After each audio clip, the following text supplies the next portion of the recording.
कला एवं कॉमर्स संकाय में पढ़ने वाले प्रिय विद्यार्थियों, आप घर पर रहकर सुरक्षित हैं और अपने समय का सदुपयोग कर रहे होंगे। विद्यार्थियों, आज की वीडियो में हम अर्थशास्त्र विषय के अंतर्गत पढ़ेंगे भारत में आर्थिक सुधार। विद्यार्थियों, कला और कॉमर्स संकाय में पढ़ने वाले विद्यार्थियों के लिए अर्थशास्त्र की अब एक ही पुस्तक है। उसी पुस्तक और उसी पाठ्यक्रम पर आधारित दोनों संकायों के विद्यार्थियों को अर्थशास्त्र पढ़ना होता है। आइए आज हम जानते हैं आर्थिक सुधार के बारे में।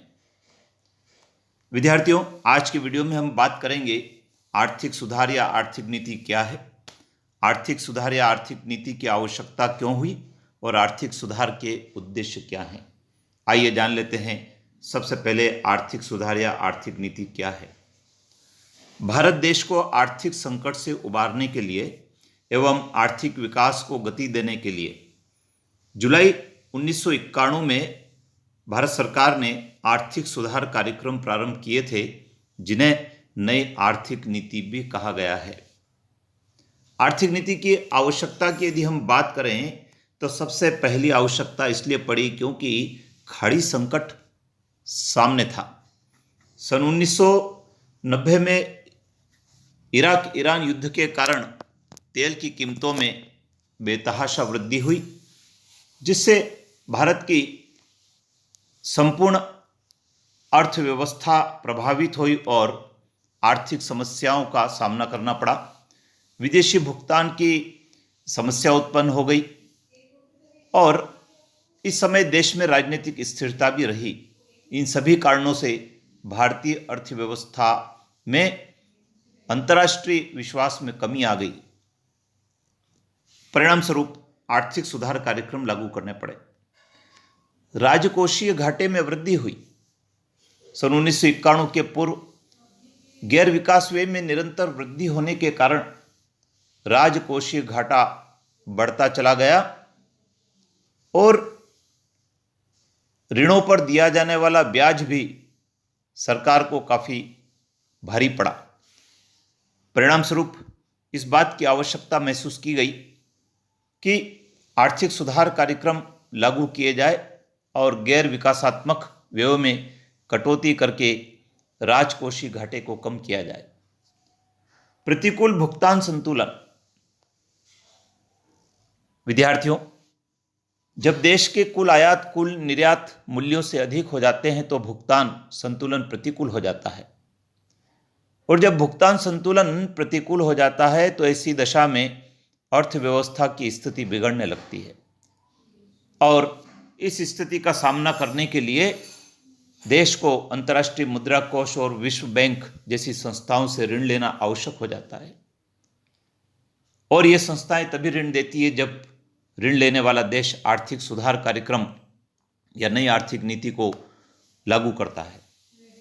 कीमतों में वृद्धि। 1990-91 के पश्चात कीमतों में तेजी से वृद्धि हुई और हमारी जो मुद्रास्फीति की वार्षिक दर थी वह 16.7% तक पहुंच गई। खाद्य पदार्थों की कीमतों में तेजी आ गई। इसके कारण मुद्रा की आपूर्ति में तेजी से वृद्धि होना था, अतः सुधार हेतु नई आर्थिक नीति को लागू करना जरूरी था। सार्वजनिक क्षेत्र की असफलता। नई आर्थिक नीति लागू करने का उद्देश्य सार्वजनिक क्षेत्र निरंतर घाटे में चल रहे थे और उनको घाटे से उबारने के लिए और साथ में निजी क्षेत्रों को बढ़ावा देने के लिए भी नई आर्थिक नीति को लागू करना था। अंतर्राष्ट्रीय परिस्थितियां। विकसित पूंजीवादी देशों में आर्थिक मंदी फैलने पर इन देशों की बहुराष्ट्रीय कंपनियां, जो प्रत्येक दृष्टि से बहुत सुदृढ़ थी, सरकारों पर दबाव बनाने लगी और वे कंपनियां चाहती थी कि भारत में आकर वे अपना व्यवसाय प्रारंभ करें। इन सब कारणों से भारत में आर्थिक सुधार कार्यक्रम लागू करना आवश्यक हो गया। आर्थिक सुधार कार्यक्रम लागू करने के उद्देश्य क्या थे? सबसे पहला था अर्थव्यवस्था को उदारीकरण बनाना। विद्यार्थियों, उदारीकरण में सरकार अर्थव्यवस्था में लगाए गए नियमों नियंत्रणों में ढील देती है। अर्थव्यवस्था में विकास की दर को बढ़ाना, यह भी आर्थिक सुधार कार्यक्रम का उद्देश्य था, क्योंकि जब विकास बढ़ेगा तो रोजगार के अवसर बढ़ेंगे, उत्पादन कार्य बढ़ेगा, देश की राष्ट्रीय आय में वृद्धि होगी।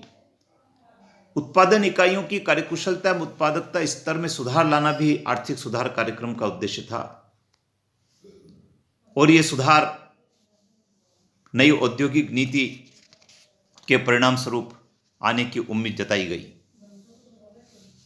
उत्पादक इकाइयों की प्रयोगात्मक क्षमता बढ़ाना, देश के लघु उद्योग, कुटीर उद्योग, बड़े उद्योगों को विदेशी उत्पादन से प्रतियोगी बनाने में सक्षम बनाना था, लेकिन इसके लिए उन्हें उदारीकरण की नीति से जोड़ना था, निजीकरण को महत्व देना था और वैश्वीकरण को बढ़ावा देना था। इसके लिए भी आर्थिक सुधार कार्यक्रम लागू किए गए। वित्तीय क्षेत्र में सुधार और आधुनिकीकरण को बढ़ावा देना भी आर्थिक सुधार कार्यक्रम का उद्देश्य था। इसके अलावा वैश्विक संसाधनों का प्रयोग और सार्वजनिक उपक्रमों की भूमिका का विकेंद्रीकरण, उनके कार्य में सुधार, ऐसे और भी कई उद्देश्य आर्थिक सुधार कार्यक्रम के रहे हैं। विद्यार्थियों, आपके पास जो भी पुस्तक है उस पुस्तक से इस टॉपिक पर नोट्स बनाएं। पहले पढ़ें, फिर नोट्स लिखें। आपके लिखे हुए नोट्स आपको जल्दी भी याद होंगे और आपको समझ में भी आएंगे। यदि आपको नोट्स लिखने में कोई कठिनाई है तो आप विशेष शिक्षक से भी मार्गदर्शन ले सकते हैं। चैनल पर बने रहें विद्यार्थियों, क्योंकि अगले वीडियो में हम बात करेंगे जो नीति आयोग है उस नीति आयोग के संबंध में, और वह भी आपके बहुत काम का है। जय हिंद।